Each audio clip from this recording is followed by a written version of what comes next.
आपके कारण राघव चड्ढा को उनके कर्मों का फल मिल चुका है।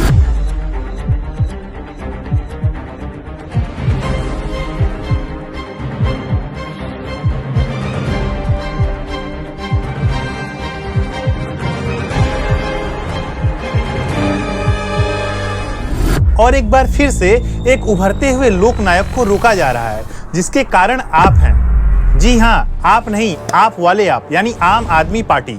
अभी तक आप सबको यह पता ही होगा कि कैसे राघव चड्ढा ने राज्यसभा में महत्वपूर्ण मुद्दों को उठाया है, चाहे वो हवाई किराए की ऊंची दरें हो या गीग वर्कर्स की स्थिति।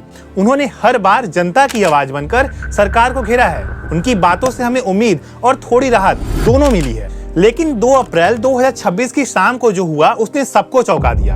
आम आदमी पार्टी ने राज्यसभा सचिवालय को एक पत्र सौंपकर राघव चड्ढा को उपनेता के पद से हटा दिया और उनकी जगह अशोक मित्तल को नियुक्त करने का अनुरोध किया। हैरानी की बात सिर्फ पद छीनना नहीं है, पत्र में यह भी कहा गया कि अब राघव चड्ढा को पार्टी के कोटे के सदन से बोलने का समय भी न दिया जाए। डेटा बताता है कि राघव चड्ढा की लोकप्रियता जिस तेजी से बढ़ी है, वो शायद पार्टी में पुराने दिग्गजों को रास नहीं आ रहा है।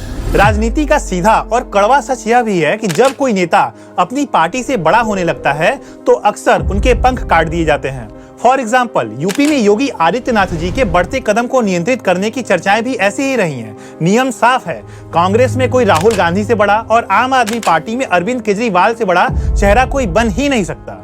जो भी इस लक्ष्मण रेखा को पार करने की कोशिश करता है, उसे खुद सिस्टम धीरे धीरे किनारे लगा देता है। लेकिन क्या यह वाकई उन्हें खत्म करने की कोशिश है या फिर कोई बहुत बड़ी सोची समझी साजिश?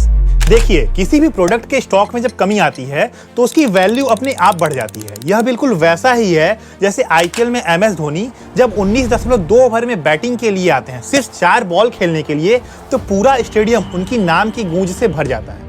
खुद कम दिखकर अपनी वैल्यू बढ़ाना, शायद ये वही रणनीति हो सकती है। राघव को फ्रंट से हटाकर उनके लिए युवाओं का इमोशनल सपोर्ट और ज्यादा मजबूत किया जा रहा है। इतना ही नहीं, एक और दिलचस्प बात देखिए, इस पूरी घटना के बीच उनके 2023 वाले सस्पेंशन के पुराने क्लिप्स को सोशल मीडिया पर वायरल किया जा रहा है।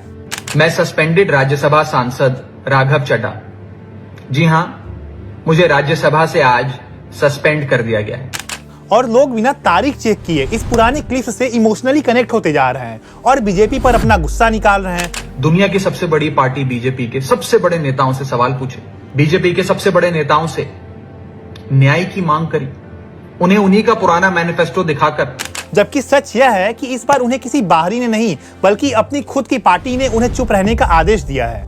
तो अब सवाल ये है कि क्या राघव चड्ढा इस बार अपनी ही पार्टी के पॉलिटिक्स का शिकार हो रहे हैं या फिर उन्हें एक बड़ा लोकनायक बनाने के लिए प्लान किया गया है? क्योंकि इस घटना के बाद उन्हें जो युवाओं का सपोर्ट मिल रहा है वो उन्हें एक अलग ही मुकाम पर ले जा सकता है। तो अब कमेंट में आप बताइए कि क्या केजरीवाल के कद के आगे राघव को छोटा किया जा रहा है या ये कोई बहुत बड़ी राजनीतिक स्क्रिप्ट है? और हाँ, ऐसे ही पावरफुल वीडियो के लिए हिंद सोच को जरूर सब्सक्राइब करिए। मैं संदीप, मिलता हूँ अगले वीडियो में। धन्यवाद।